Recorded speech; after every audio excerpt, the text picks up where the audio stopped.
everyone. My name is Serge. I'm the director of Digital Influx. Digital Influx is a hybrid business that incorporates a mixture of recruitment for UX and design, as well as a separate edtech platform that teaches children the basics of UX design and design thinking. We are now on the 5th of our series of exploring digital evolution, which focuses on UX and music. As many of you know, music is kind of on a different plane at the moment, in the sense that there are no live performances that are happening right now. There's no concerts, there's no festivals. And what we're starting to notice is that there's been an increase in the use of technology for artists to spread their art. On today's episode, we will have a mixture of talks by UX professionals, as well as singers from both London and Paris. Hope you enjoy the show. Everybody, I'm Camila. I was just talking before, if you haven't listened to me before, I normally do kind of synth music, kind of 80s feel to it, so I'm stripping down and playing on guitar today, a little bit more vulnerable. I don't normally write love songs. This one's called Tear Gas, so it's kind of about toxic relationships, but I wrote it end of last year, and with everything that's gone on, the lyrics are quite intense. I think it's the best way to say it. So yeah, this song's called Tear Gas.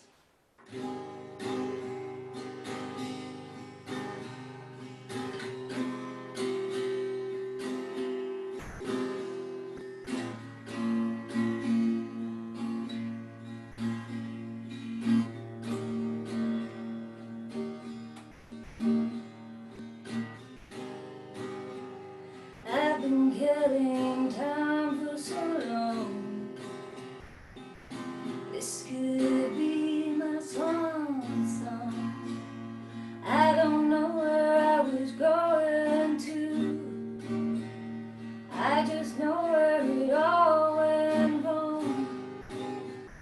So I guess we were just killing time. We were kids with our hearts on the wire. I have nothing left to give to you. Yeah, there's nothing left for me to lose. There's no goodbye. You can take the tears from my eyes and pull my mask away, just to watch me suffocate, suffocate, suffocate, suffocate, just to watch me suffocate. And just to watch me. So everything comes at a price. Was it worth the sacrifice? Standing there a dirty disgrace. You were never good at hiding your face. And so I guess we were just killing time. We were kids with our hearts on the wire. I have nothing left to give to you. Yeah, there's nothing left for me to lose. There's no goodbye. You can take the tears from my eyes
Thank you.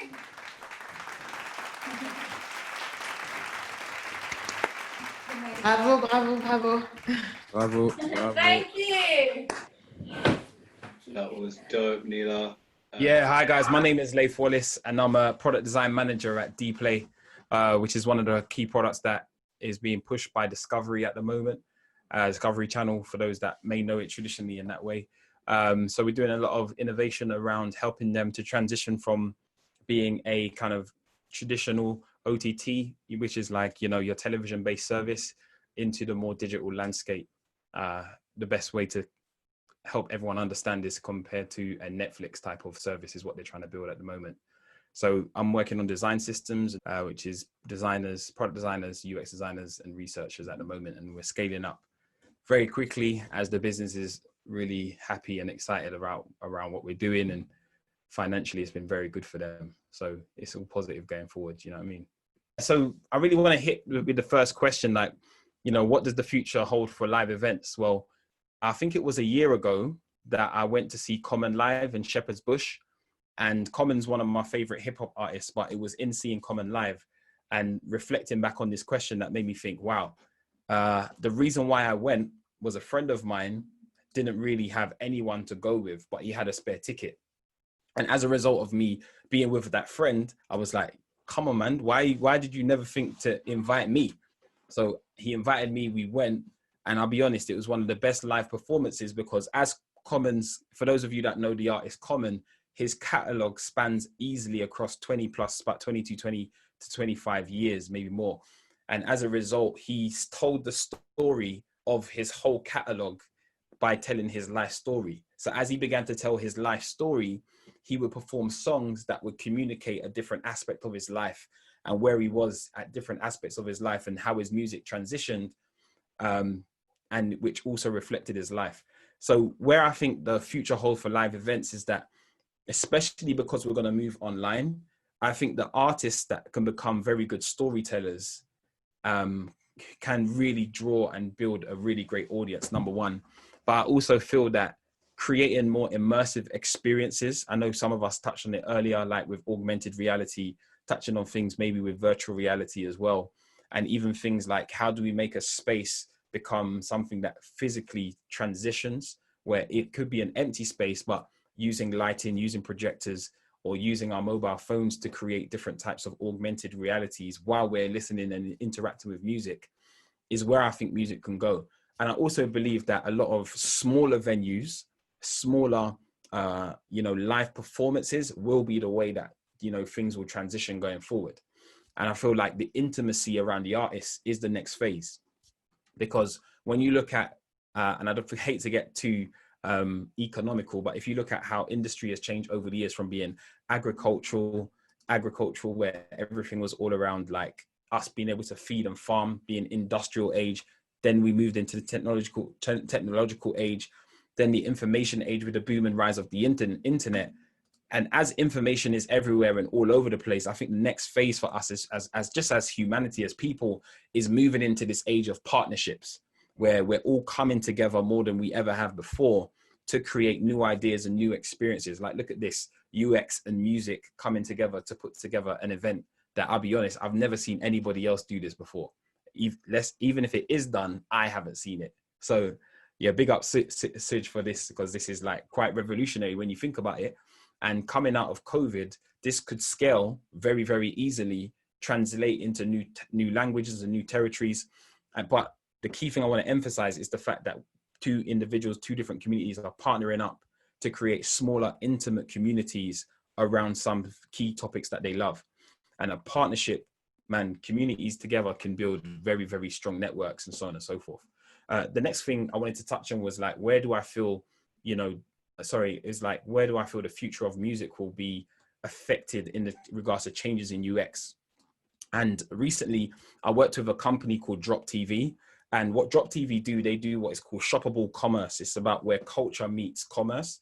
And what they basically focus on is helping brands connect with the artists and bypassing big actual like record labels. And as I worked with the Drop TV team, the goal was, how do we allow the artist's music video and the partnerships in the brand with brands to monetize much quicker without having to give percentages to record labels.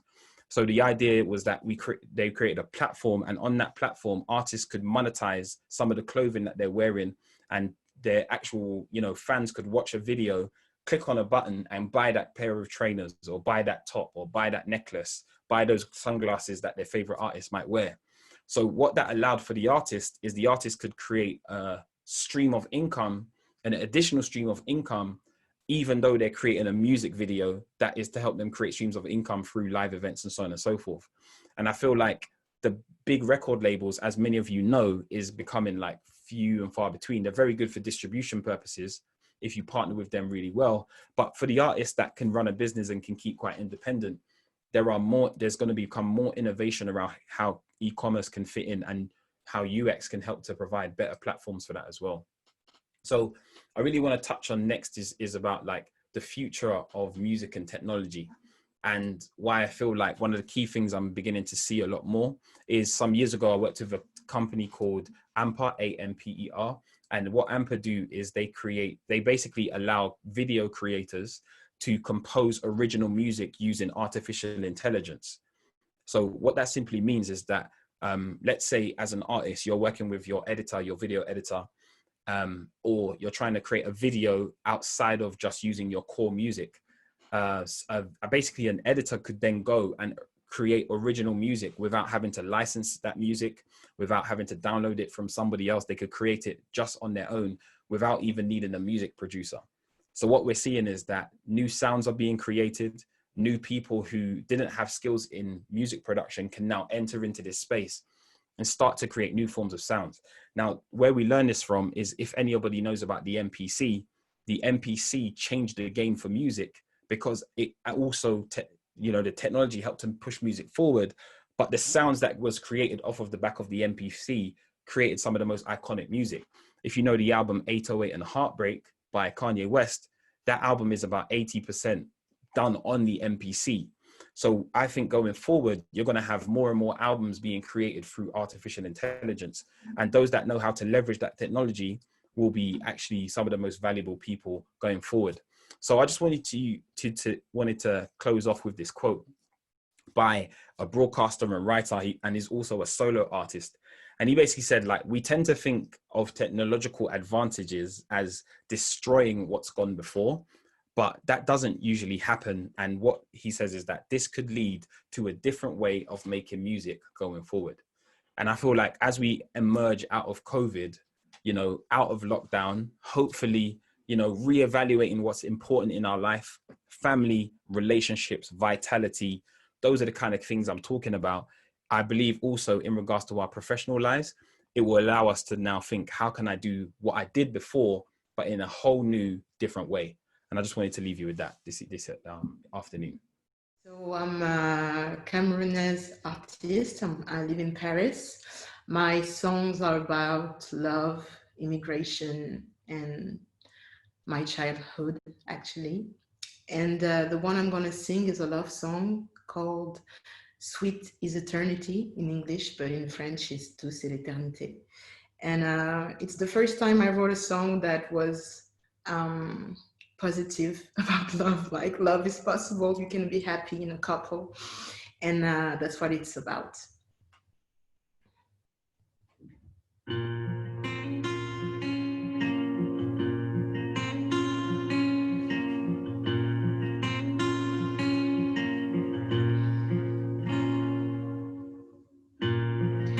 J'ai plus rien dans les poches, je porte l'amour en collier.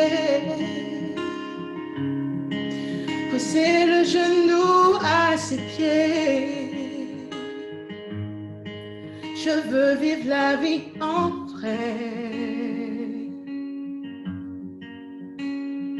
Oh, oh, en mémoire, j'ai tout perdu pour te gagner. Ma terre, tu peux coloniser. Planter tes graines de lumière. J'ai gardé pour seul bagage de l'au-delà. Et si le feu brûlait déjà,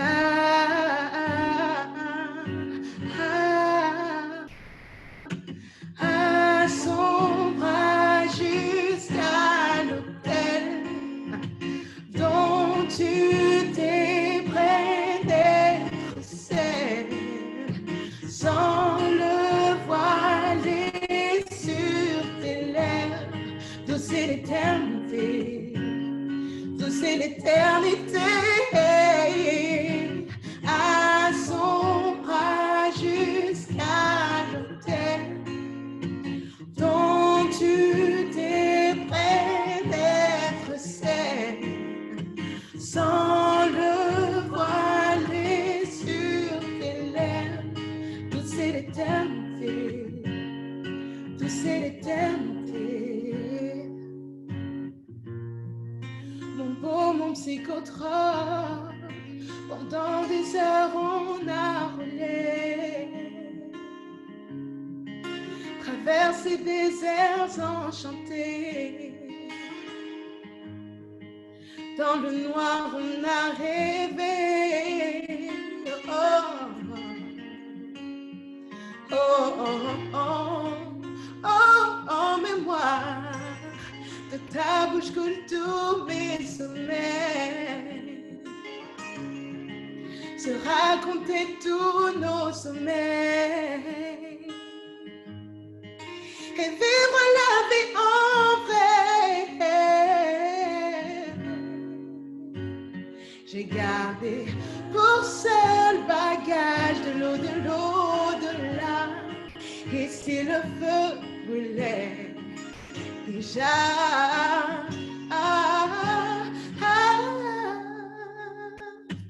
à son bras jusqu'à l'autel dont tu t'es près d'être celle, sans le voiler sur tes lèvres, douce et l'éternité. Oh, oh, oh, oh, oh, oh, oh,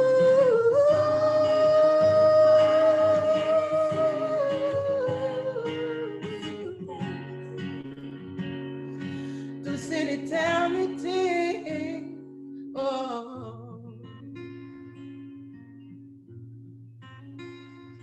oh, oh, oh, oh, oh, douce et l'éternité, douce et l'éternité. Oh, oh, oh. Thank you, guys. That's beautiful. Thank you. Beautiful. I love the tone in your voice. Thank Lovely. you. Can I just say, ladies, your voices are incredible. Literally fell in love with both of those songs. First time hearing them, and absolutely amazing. Tough acts to follow. I include you in that, Laith, as well, as a tough act to follow. So a quick introduction to myself. I'm Jay. I've been kind of in the UX world for around kind of 11 years now. I'm head of design at a bank in the UK. We were the first challenger bank, so I'm sure everybody's familiar with the phrase challenger banks. So you've got Revolut, you've got kind of Monzo, you've got N26 and the like. Metro Bank were the first challenger bank in the UK, and I head the design team over at Metro Bank, and we are currently consisting of around 30 designers at the moment, which is a blended team of in-house and contractors. And we're split into kind of UI, so user interface design, user experience design, and also research. And the research aspect kind of brings us a lot closer to our customers and allows us to make really informed decisions about the products that we launch to customers to make sure that we are doing the right thing by them and giving them the best possible experience online. I want to give you kind of a little bit of a kind of background to kind of my kind of experiences with music and kind of how my taste of kind of evolved along with it. I grew up on kind of R&B and kind of hip hop, and a kind of genre of music called jungle. So from my parents, and my dad's from the Caribbean, my mother's from Cyprus, so we had that fusion kind of cultures and kind of music and kind of coming together.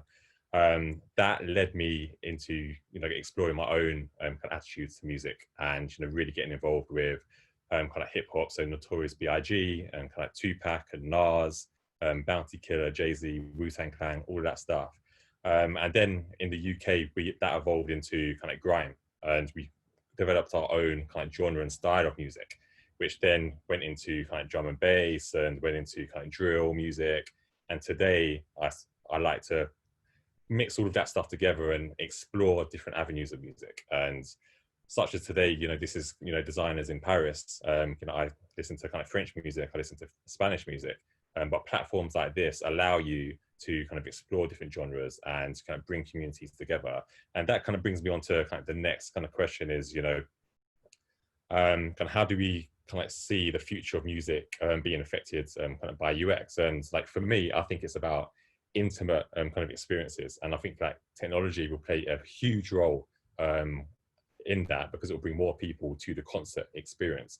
And what I mean by that is, well, look at us today, right? We've got around kind of 60 people online, or probably more than that now, and we're all enjoying this experience. We have people from all over the world kind of tuning in and enjoying this music that's being expressed, when traditionally you would have to be in the same location as the artist. I see technology evolving in the sense that we have AR, so we have augmented reality, we have virtual reality. But with advances with augmented reality, if I point to an example, one of my kind of favorite artists is an artist from the UK called Skepta. And he was performing on my birthday last year. And I missed the concert because I had double booked with some friends. And I decided that I wanted to spend the time kind of with my friends. And I said I sacrificed the concert. However, I'd already paid for the concert and I could not exchange my ticket. It was too late. Upon going home, I realized, well, wouldn't it be nice if I could still use the ticket that I paid for and actually stream that concert from the location I am currently, or at a later date, or even bring Skepta into my living room and using augmented reality, have a hologram version of the artist actually, kind of playing in my living room for me and for my friends, so that we can actually share that experience that I missed out on. So I see technology emerging in this way and evolving over time, as has the genres of music, to really kind of surround and immerse the user within that, I guess, intimate experience. And ultimately, and I think with the use of live streams, and we can extend invites to our friends to kind of share across the world. A good example of this is if you've imagined you've been at a concert, for example, and you think, I really wish that this person was here because they would really enjoy it. What if you could actually send them a virtual ticket?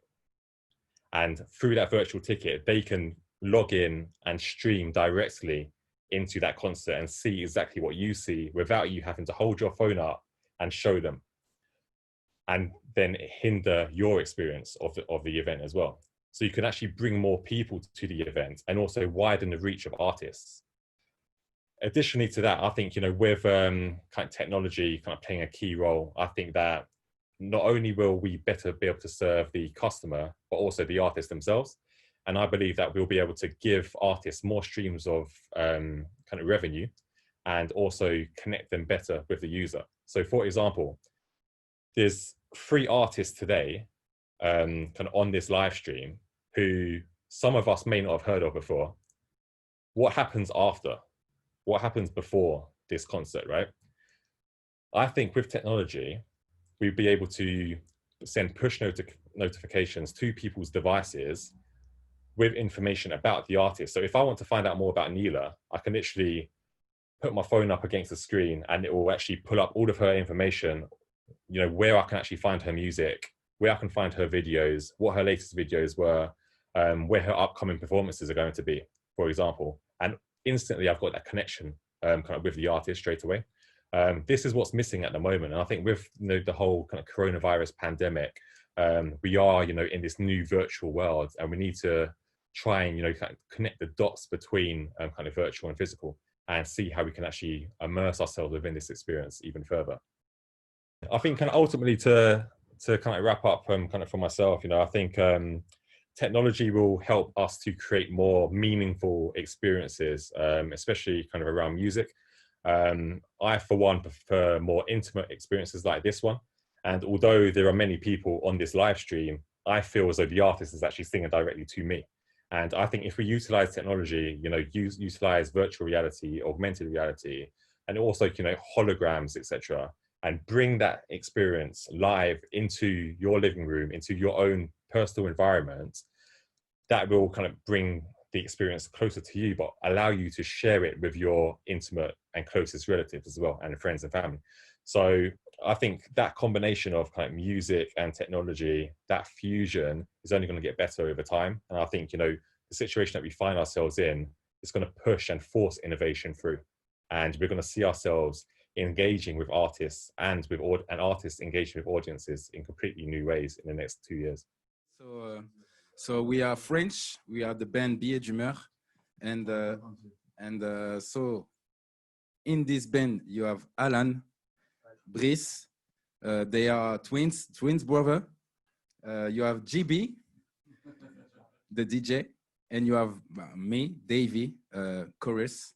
And what we're going to play for you, it's Hollywood, a song called Hollywood, and it's one of the song of our album too, called the same, Hollywood.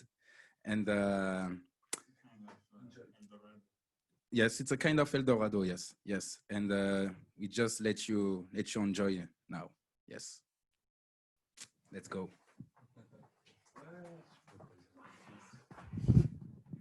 Okay. Oh. Okay. Let's play. Ready, guys?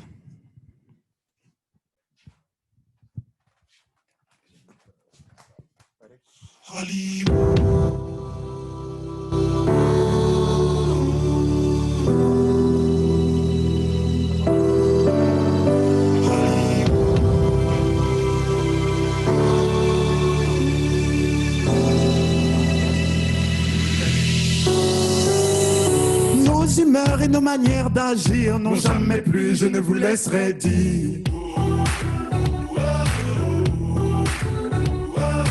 Nos couleurs et nos façons de nous tenir n'ont jamais plus, je ne vous laisserai dire.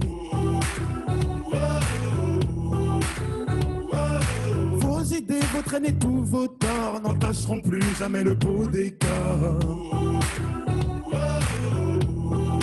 de notre Hollywood.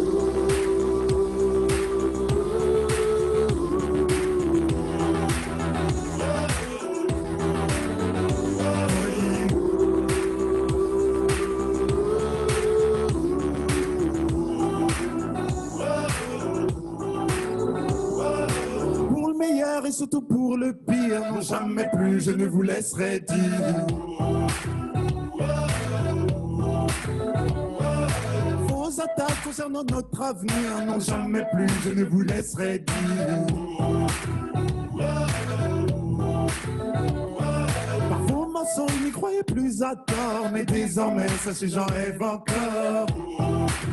Encore de notre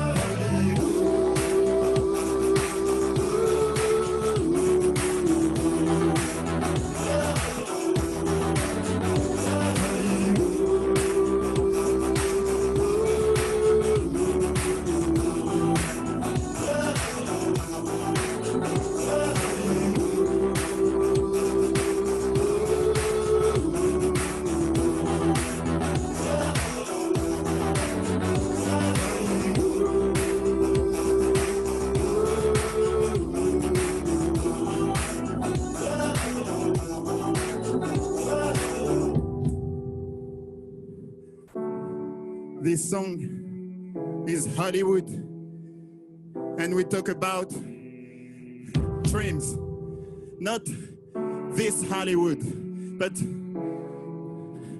a kind of Eldorado. You don't have to stop your dreams. You have to go into the dreams. You have to believe, always believe. And that's the song talking about, in fact. And now, I want everybody clap your hands, please. On the screen. All right. Yes. We need more power. Okay. Hey. We need more power. We need more power. We need more power. We need more power. We need more power. We need more power. We need more power. We need more power. We need more power. We need more power. We need more power. Make some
Big up.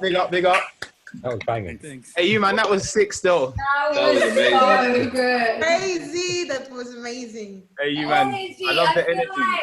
like I've been given life. Like I wanted to get up and dance. Like I Well, need I should have done that as well, you know, done a bit of that in my talk. You totally should have, James. You should have. I was close, man. I was close. I was like. Nah, so you Vous avez got déchiré, him. les gars, bravo. Merci, Fräulein, merci. Great. That was, Alive. Love that. dope. That was dope. Brilliant. Lay, what you said, you just in order to bounce a little bit on what you said before, you speak about the technology, how the technology is very important. You speak about MPC. You see, we have only machine. There is no instrument. Without technology, we are nothing. In fact, we are very nothing. So the technology in the music is very, very important for design too. With the social media, it's very, very important. And what you say, Jay, too, it's the future, in fact. And it's so interesting. What you say, Jay, really, really interesting. So Yeah. Hope you're enjoying the show so far. We've got a couple more acts and a couple more speakers. Just as an intermission moment, we are launching our EdTech platform to teach kids UX and design thinking in September, and we're looking for support. If you are in contact with any schools or education establishments that would like to trial what we're doing, please reach out to us on www.digitalinflux.com and hit us up. We're keen to share our message of change. For now, enjoy the rest of the show. All right, this has been incredible. I love music. I'm deeply impacted by it. I cannot work without listening to music. And you have a beautiful, beautiful voice. Congratulations for that. It's very nice. And so, Serge, I know how much hard work it is, my friend, to put events like this together. So thank you very much for organizing this and inviting us and creating this very different events. I've never seen music in UX, and it's possible and it's happening. So thank you so much, my friend. While Vivian was singing, I was like, and based on the introduction that Serge introduced us to about UX and design and UI, I said, wow, music has a lot to do with design. And then I was making some notes. So music is training. Like, you need to train hard so you can improve, and it's a lot to do with design as well. Music is collaboration. So if you're playing with the band, everyone train and is in tune, and you need to have that open mindset and collaborate. You need to know how to collaborate with others. Music is persistence. Like, you need to keep on and going, and so your message is out there. And it's just like design. It's how users feel. It's your audience, how they feel about you, what you're singing, and your message. And design is about that as well, how you make users feel. And music is about practicing, and design is the same. It's an iterative approach you know, practicing and practicing, and you become better and better, or you understand, you know, humans in a better way. And of course, music unites, and music can change and impact the world in a very positive way. And I believe design as well. So it's very, it's connected and intertwined. So very interesting. And I also separated a quote from one of the great designers called John Maeda. And he says this, which is, again, very related to music. He says, design isn't about how it looks. It's about how it works, how it feels, and how it changes a person's life. That's what design is about, not about the aesthetics, not about the sexy part, not the handsome part. It's about the outcome. It's about knowing who your user is and how they feel about using your product. And that's beautiful. That's very related to music, and it's beautiful. And that's one of the joys of my work is making users feel good and having those delightful moments when I design. So I got some questions here from Saj, and that's going to be the basis of this conversation. So he mentions, and he had those slides, so, and I got them here so I don't forget. So the music that I grew up with, I'm from Brazil. Let me introduce myself then. I'm Flavio Lamenza, and I'm from Brazil. I was born there, from an Italian family. And Brazil is this very beautiful, beautiful place. And I lived there pretty much all my life. And when I moved to London, there was this opportunity to work with UX, and I studied about UX. I felt I used to produce content in Brazil, and has a lot to do with the things that UX is about. It's how you produce something for someone else. And when I had the opportunity to work with that here, I became this UX designer. And so far, it's what I love, and I have the users in my heart. So that's a bit about myself. So, and also I do work for Vodafone and Voxy. So if you want to know more about that, you can message me afterwards, connect with me, and know more about the work we do in Vodafone. So Suj told me 7 minutes. I love to talk, as you might have noticed. So I'm going to time myself, and I'll give me less than 7 minutes because I used some of that minute already, those minutes. All right, cool. Some of the music that impacted me. Brazilians are very much we are born with music. There's music everywhere. And it's very happy music. People sing music smiling all the time, which is very nice. And as humans, we tend to mirror that facial expression. And then I don't know, maybe that's why we're always smiling and trying to keep up with that happiness. I made some notes. So for example, some artists that influenced my childhood, Jorge Benjor, he did it Masquinada. Remember that? Oh, Ariara, Oba, Oba. So that's, yeah, there you go. Lots of samba. That guy, my father loved Gypsy Kings. So I became this listener of Gypsy Kings, and the way they sing My Way, which they call A Mi Maneira, is just one of the most beautiful songs I've ever heard.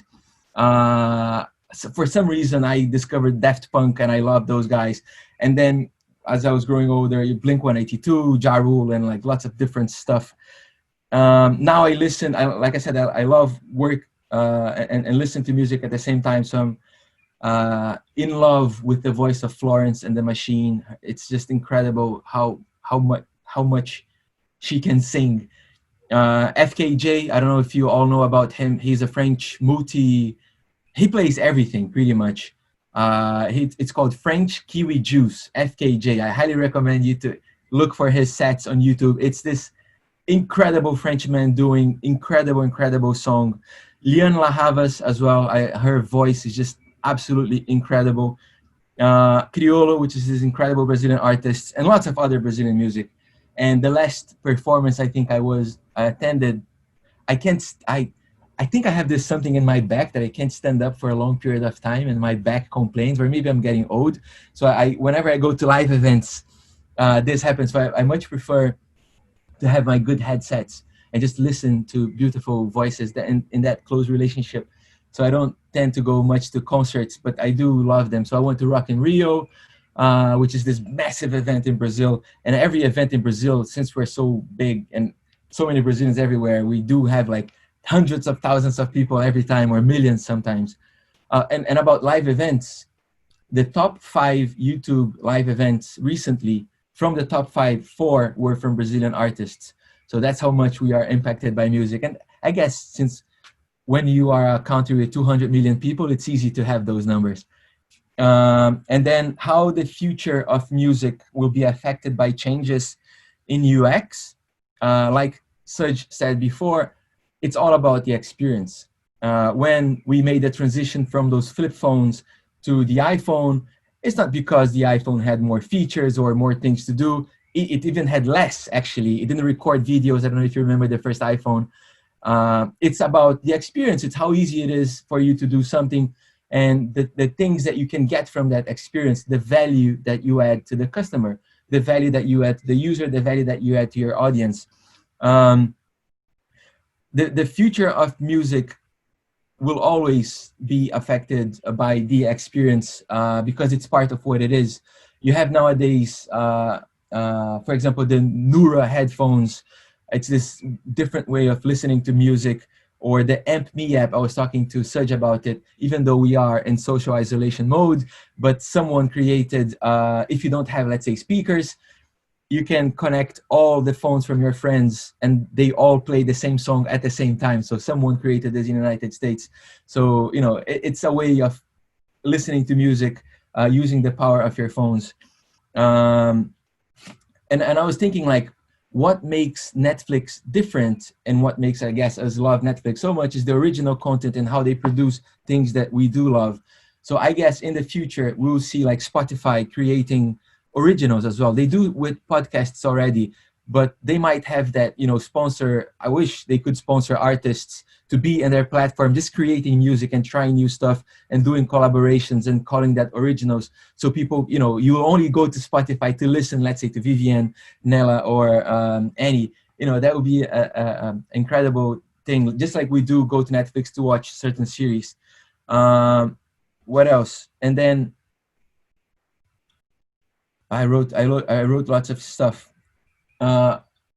What's the next one? So do you feel that use of mobile technology has permanently affected how we interact with live performances? Absolutely. And nowadays, in this forced state that we are, we were all watching live music from, you know, our bed and from a concert in Brazil.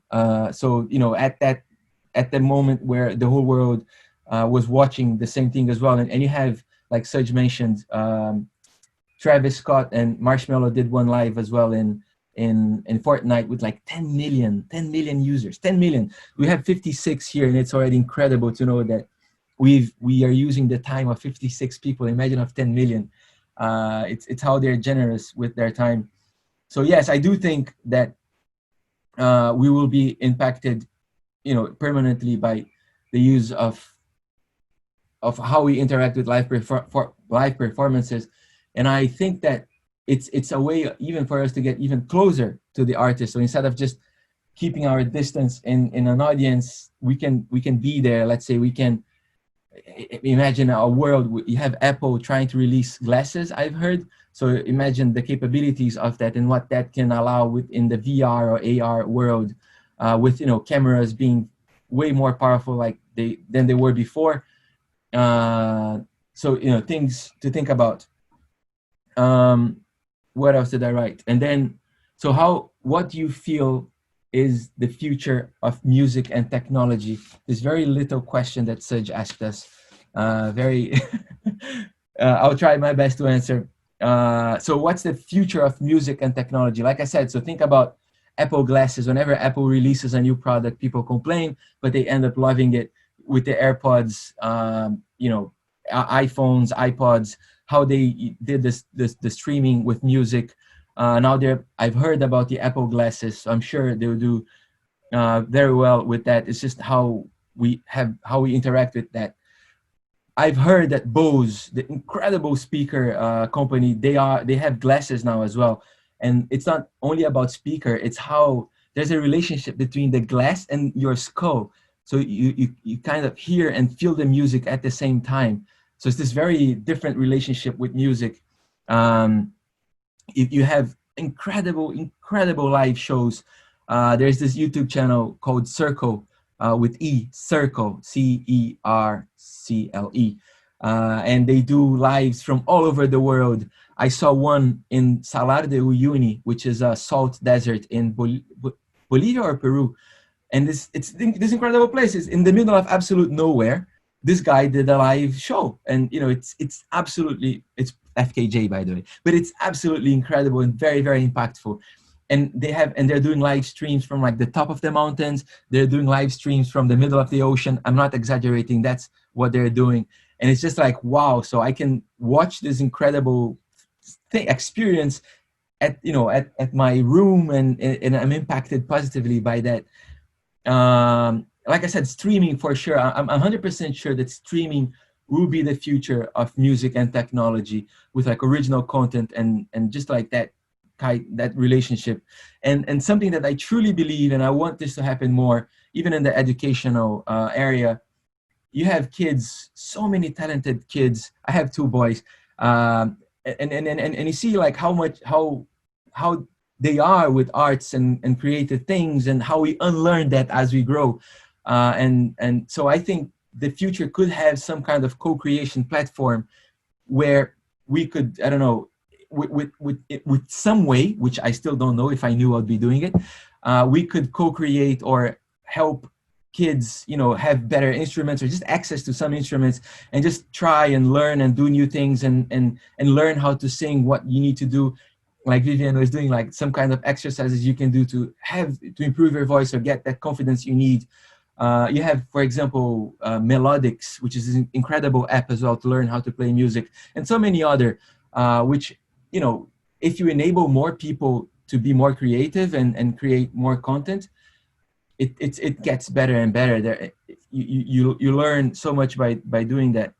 So I think some kind of co-creation allows users not just to be spectators, like most kids are on Instagram, just checking profiles and scrolling endlessly the screen, but to becoming protagonists, influencing people with the things that they can learn. And everyone can learn. That's the message. That's how I believe the future of music and technology can be. I'm a singer-songwriter. The song I'm going to do today is off my recent EP, Elemental, that I launched last year. And yeah, my main kind of full-time job is in mental health, but I fit my music in and around that. Yeah, so hopefully you guys like it. This first song is called All Is One.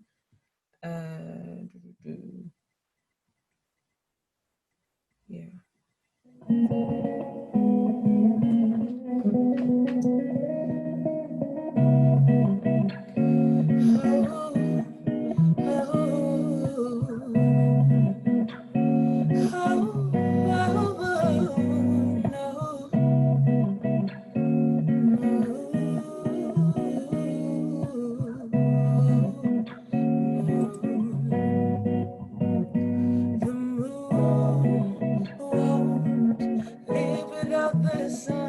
Just like a mother can't sleep without her young. The earth, her roots connect with all above, just like a river meets an ocean. Oh, we come one. Flow with me. Oh, won't you grow with me? Show me your treasures. I want to know the truth, but all I hear you say is impatience breeds a fool, and you can't show me all is one. Like you can't fly until you run, until you stand. I must know life and how I am. You can't teach me how to love. You can't teach me how to love. If love is life,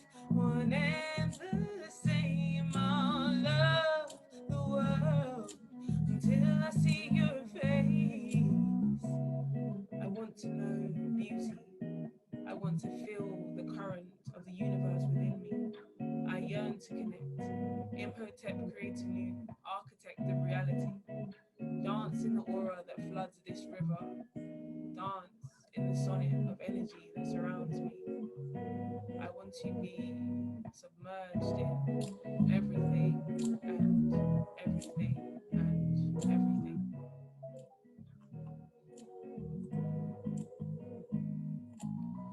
Everything is everything, everything is everything. I am the trees, the bird that flies. I am the ocean, the blue in the skies. I am like water, we are the sea. We flow together, you are me. Everything is everything, and I am you and you are me.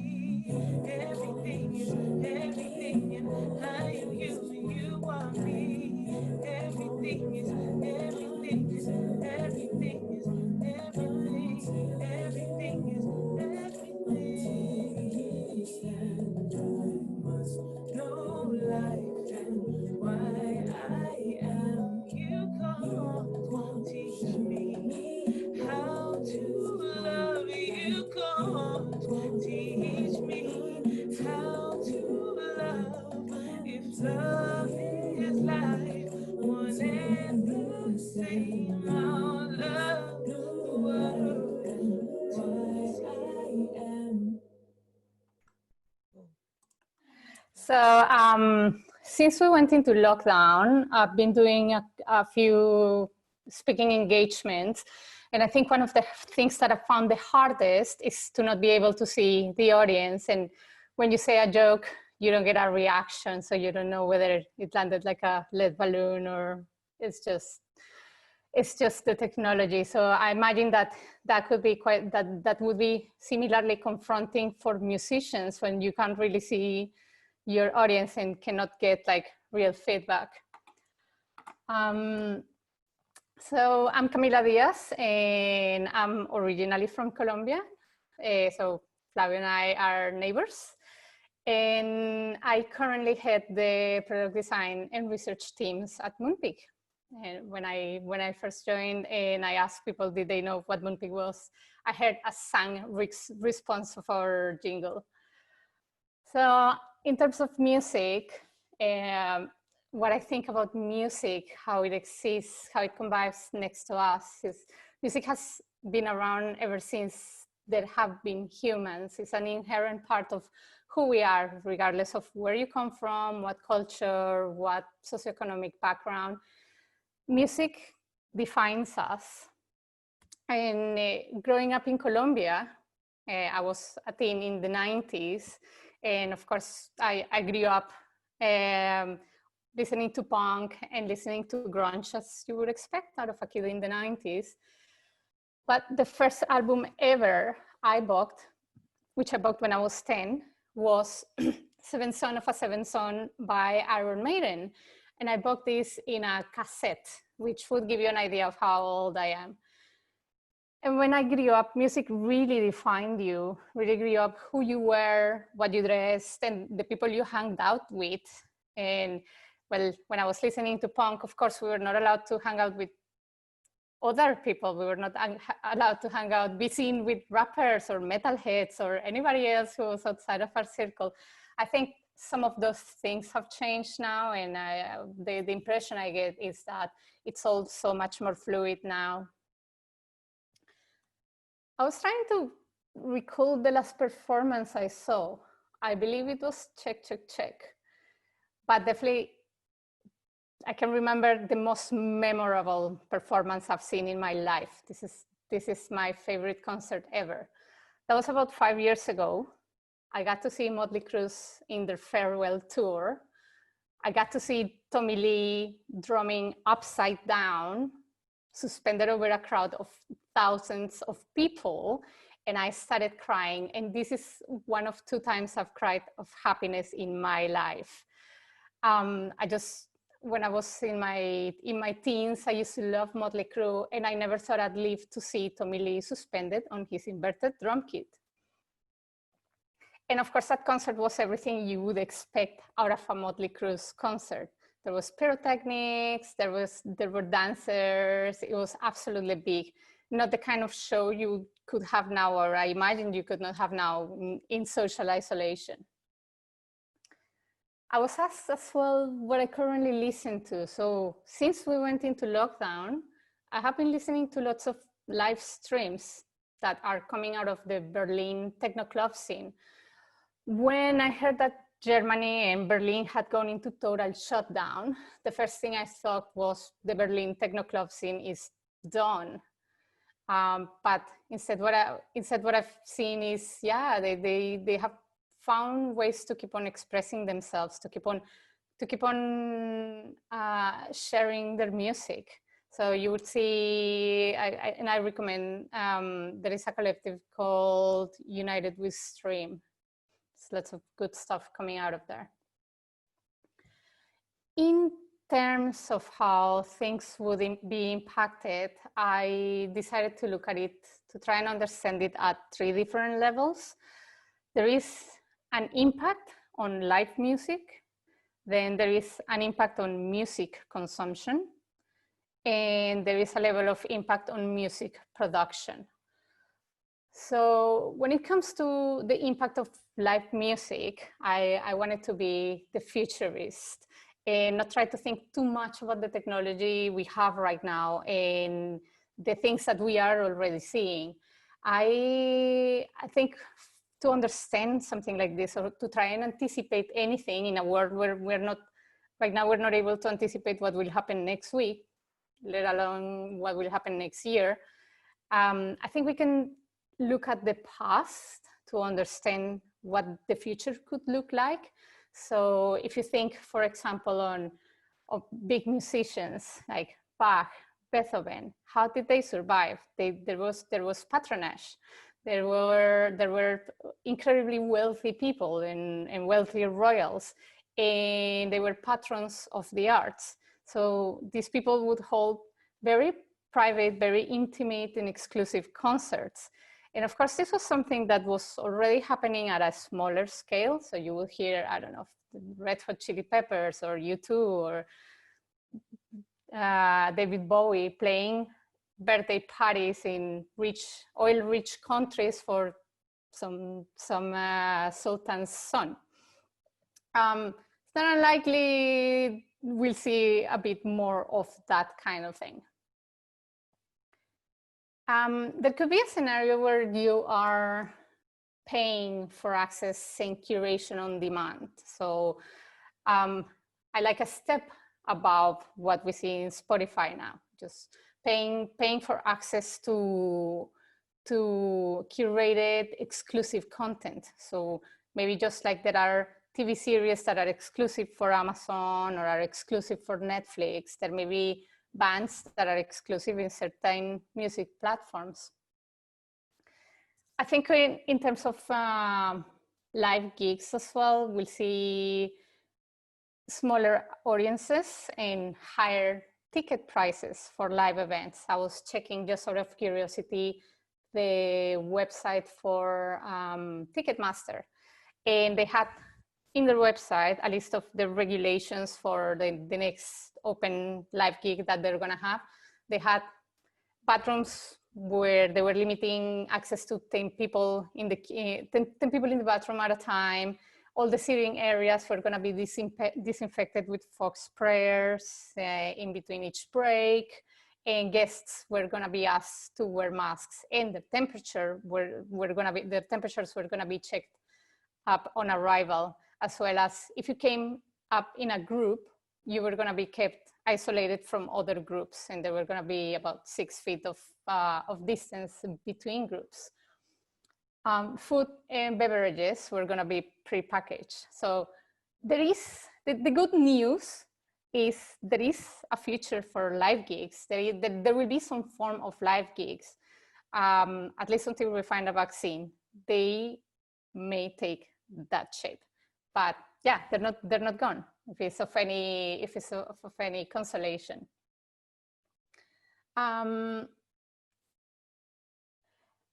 was just sort of curiosity looking at the stock of large companies, like for example, Live Nation.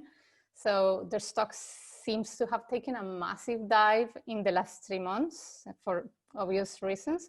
But then interestingly, and to contrast, the stock price for Spotify is right now at their highest point it's been in the last 6 months, which can tell you something about the next point, which is music consumption. What does music consumption looks in an era of technology and access to communication and data? So when it comes to music consumption, technology has always had a very deep impact in the way we consume music. When there was not very much technology, there was no other options than live. And then there was technology and there were formats. So since the time I bought my first cassette and vinyls and CDs, back in those times, we used to consume full albums, and I used to know what songs were in every album, and I could almost tell the whole playlist of an album. Now, in the era of digital consumption, I can hardly tell you what album my favorite newer singles from the last 10 years come from. So listening or watching content has also changed since the outbreak. Our lives have definitely changed, and the music consumption patterns have been, there are some very interesting trends in it. I was checking up a research piece commissioned by Billboard and Nielsen, where they found an interesting correlation between, there was a slight drop in music listening in comparison to video viewing, which comes to try and draw conclusions from it is, yeah, of course, people is still consuming. We're still consuming maybe more than before, but we still like the visual aspect of something. So services like YouTube have, of course, grown up a little bit more than just audio streaming services. Another trend that we have seen a lot is the growth generally in subscription services. Just myself, I've signed up to probably 3 new video providers, and now I'm subscribed also to food delivery providers, and I'm subscribed to exercise on demand. So there's all these new services that probably we would not have considered before. The thing that we need to watch out for is to see how many of these will stay after lockdown.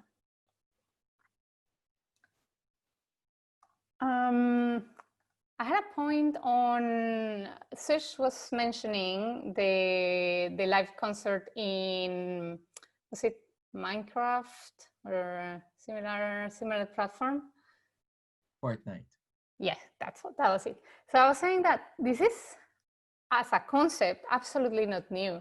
I remember about 15 years ago, live gigs and virtual shops and virtual events were becoming a thing in platforms such as Second Life.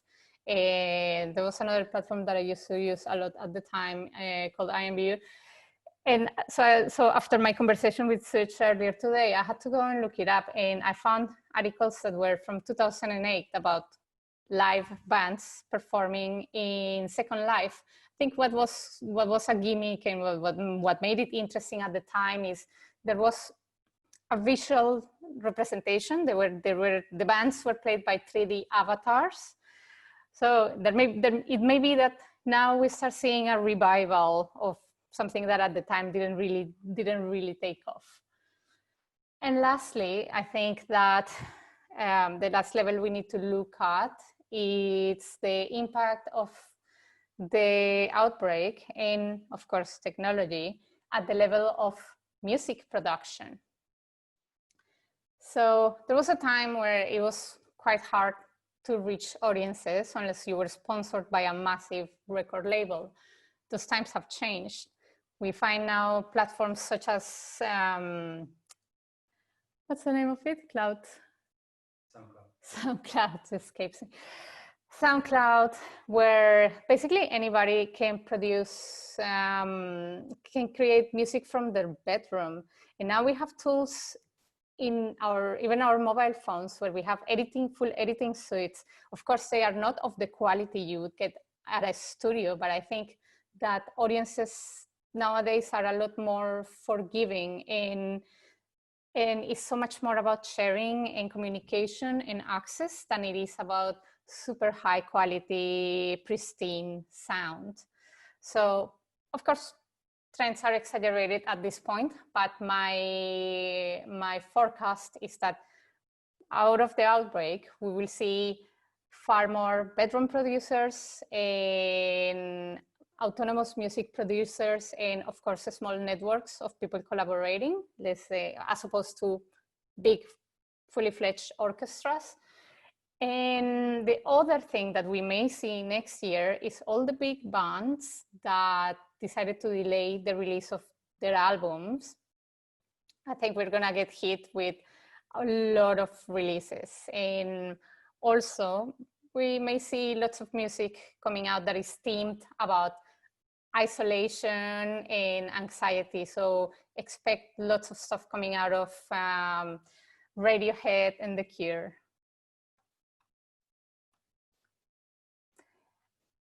Overall, and to conclude, I think that, yeah, definitely trying to predict what will happen in a year from now, when we're not even able to predict what will happen next week, is a bit of an exercise in futility.